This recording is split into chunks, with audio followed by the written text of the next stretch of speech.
नमस्कार बंधु माने एही वर्ष 2026 मसीह 5 कोटी राशिंकर भाग्य बदली जीव। शनिदेवंकर कृपा ए देवगुरु बृहस्पति मध्य एमानक उपरे रहिबो।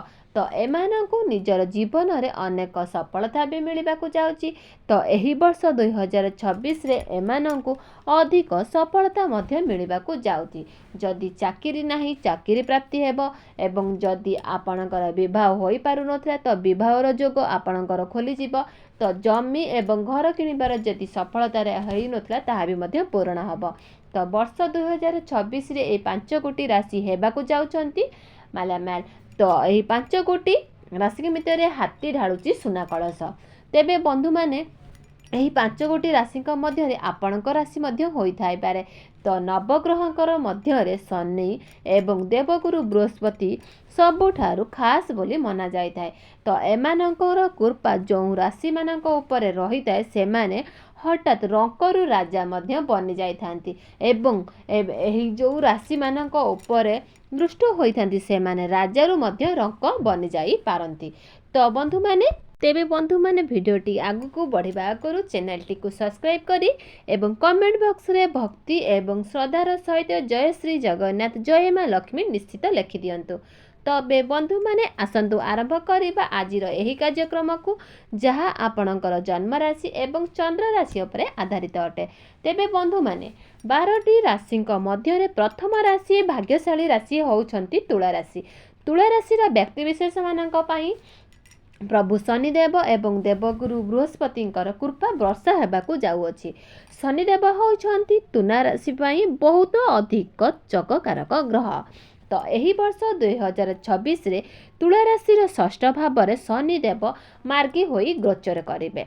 समस्त प्रकार ऋण करज एवं शत्रु मानक ठारू मुक्ति मिलिबो। तो नूतन जान किणिबार भी संभावना अच्छी। तो जदि चाकरी करूछंती चाकरी क्षेत्र में आपण को प्रमोशन होबार जोग अच्छी। तो नूतन चाकरी पाई प्राप्ति हेबो। बृहस्पति आपणकर भाग्य स्थान रही रहिबे जहा फल प्रत्येक क्षेत्र में आपण को आपणकर भाग्यर साथ मिलिबो। एही वर्ष 2026 रे आपणकर किछि नूतन जमी किंबा प्रॉपर्टी भी मध्य किणी पारंती। व्यापार वाणिज्य करुवा व्यक्ति माने बहुत उन्नति करिवे। आपणकर वैवाहिक जीवनर दाम्पत्य जीवन मध्य सुख मिलिबो। तो शनि आपणकर षष्ठ भाव में गोचर करिथिबा हेतु प्रेम जीवन में आपण को सफलता मुक्ति मिलिबो। जदि आपणकर विवाह होई नै तब एही वर्ष आपणकर विवाह जोग मध्य होई जिवो। तो आपणकर प्रेम विवाहर रूप भी नहीं पारे। तो आपणक गृह को विवाह प्रस्ताव मध्य आसी पारे। तो पूर्वरु लागि रहिथिबा स्वास्थ्यगत समस्या आपण को मुक्ति मिलिबो। तो शिक्षा क्षेत्र में आपण को उच्च कोटिर सफलता मिल पारे। तो मनपसंद कार्य रे आपण को माने भी मिल पारे। तो समस्त प्रकार परीक्षा रे आपण को माने कंपटीशन भी आपण आगे रहिबे। तो जदि ऑनलाइन रे काम करूछंती डिजिटल मार्केटिंग करछंती तो जहाँ भी आपण करूछंती अन्य काम करूछंती तो ए सब क्षेत्र में व्यक्ति मानक पई बहुत बड़ सफलता प्राप्ति हेबो। द्वितीय भाग्यशाली राशि होची कुंभ राशि। कुंभ राशि व्यक्ति विशेष को शनि मार्गी हबाकू जाउछंती जे कि आपणक राशि अधिपति अटंती। तो गुरु मध्य आपणक पंचम भाव रे ही चलन करेंगे जहा फल एही वर्ष 2026 रे प्रत्येक क्षेत्र में आपण को सफलता प्राप्ति हेबो। तो अटकी रही प्रत्येक कार्य आपण को पुणी थे चालू रहिबाकू लागिबो। तो गुरु रंकरु आपण को राजा बनई देबे। तो आपण को जहाँ भी किछि आपणकर समस्या थिला किबा शिक्षा क्षेत्र में समस्या थिला आपणकर समाधान होई जिवो। आपणक प्रेम जीवन रे जहाँ भी किछि समस्या थिला से सब भी दूर हो जिवो। तो यही 2026 टी आपणक पई केते शुभदायक। परवर्ती भाग्यशाली राशि होची वृष राशि। देवगुरु बृहस्पति कृपा बर्षिबाकू जाउची। तो अचानक आपण को धन प्राप्ति भी जोग मिली अछि। जो माने चाकरी करुथले से माने निजर चाकरी क्षेत्र में प्रमोशन मध्य पाइबे। जो माने व्यवसायी अटंती से माने निजर व्यापार वाणिज्य क्षेत्र में बहुत अधिक लाभ देखिबाकू पाइबे।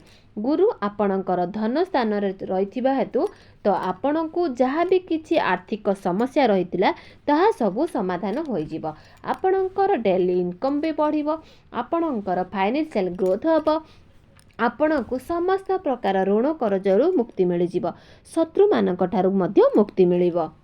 ପରବର୍ତ୍ତୀ ଭାଗ୍ୟଶାଳୀ ରାଶି ହେଉଛି କନ୍ୟା ରାଶି। କନ୍ୟା ରାଶିର ଆପଣଙ୍କ ଜୀବନରେ ବହୁତ ବଡ଼ ପରିବର୍ତ୍ତନ ହେବାକୁ ଯାଉଛି।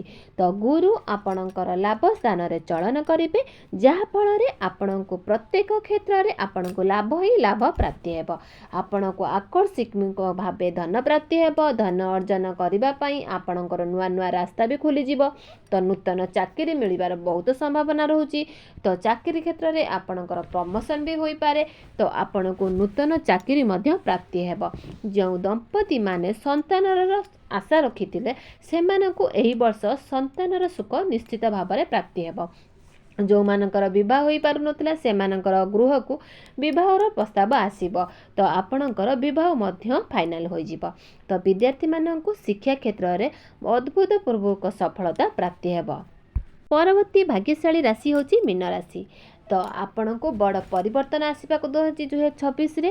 ଆପଣଙ୍କ ଦେବଗୁରୁ ବୃହସ୍ପତି ତ ଈଶ୍ୱରଙ୍କର କୃପା ଆପଣଙ୍କୁ ବର୍ଷିବାକୁ ଯାଉଛି। ଆପଣ ଯଦି କାହାଠାରୁ କିଛି ଟଙ୍କା ଧାର ନେଇଥିଲେ କିମ୍ବା ସେହି ଋଣ କରଜକୁ ଆପଣ ଏହି ବର୍ଷ ନିଶ୍ଚିତ ଭାବରେ ସୁଝିଦେବେ।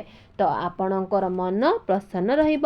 ତ ଅଧିକ ଧନ ଲୋଭ ମଧ୍ୟ ଆପଣଙ୍କୁ ସୁଯୋଗ ବନୁଅଛି। ତ ରହିଲି ଦର୍ଶକ ବନ୍ଧୁ, ଜୟ ଜଗନ୍ନାଥ।